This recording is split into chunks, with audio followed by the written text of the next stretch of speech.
Man alive. Okay, consider this. The Red Sox and the Yankees are 3-3 in the early going, and there's drama in right field. Imagine. Who could have pegged that?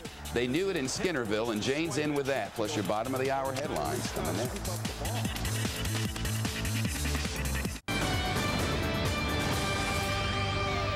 A memorial service for Americans in Afghanistan. Hello, everybody. I'm Jane Skinner. 18 Americans killed after their helicopter crashed in southern Afghanistan were honored today in Bagram.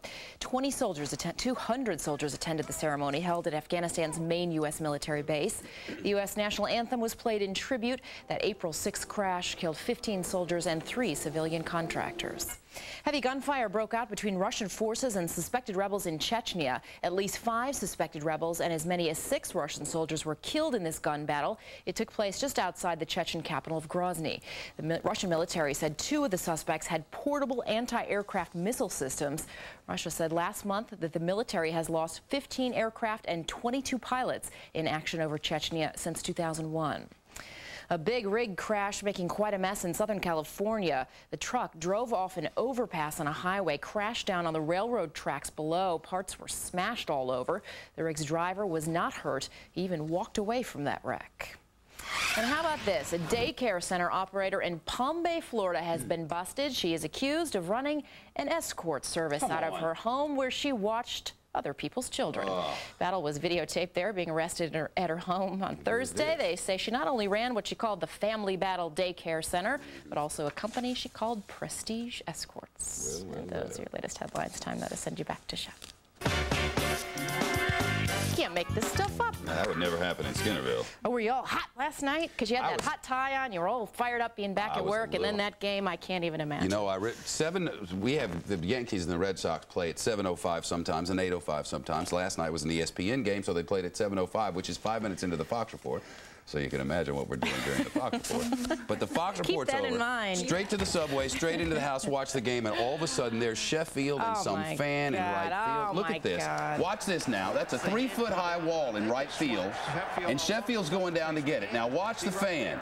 What are you reaching for there, Fantastic, huh? What are you reaching for? He wasn't even, you know, I know what he was reaching for right there. There are a lot of questions. Okay, but my question is, so he decides to, Gary Sheffield decides to take a swipe before he throws the ball back and they're losing the game? Well, What's that all about? I believe it was tied at the time 5-5, though I'm not altogether sure. But we ended up losing, but, you know, for whatever. Here's the thing.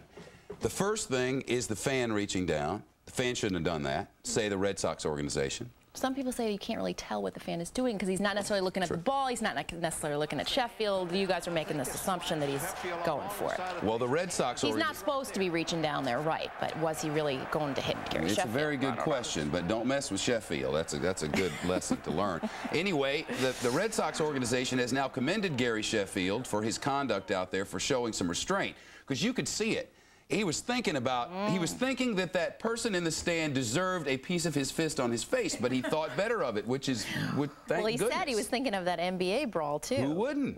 That's all you could think about. And then what, you know, after that, the calls, the umpire last night, I mean, he doesn't give you corners, and it was a nut. Terry Francona got tossed out of there. But the guy got tossed out, the fan, but he didn't get charged with anything. But he didn't get arrested. No. And even in Boston papers this morning, where they've become fair, and this rivalry has become very respectful, it's weird.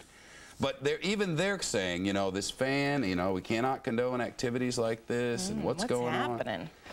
On? I don't know. We're getting some Southern civility about us, and I don't think I like it. We'll see how long that lasts, till October maybe. You know, but think of it. We knew these 2 series, we would have played each other 6 times in the early going, and you have to figure there'll be a 3-3 tie, and a fist will have been thrown, and a manager will have been tossed by then, and sure enough, it all came true. Just wouldn't be the same without it, would it? Really wouldn't.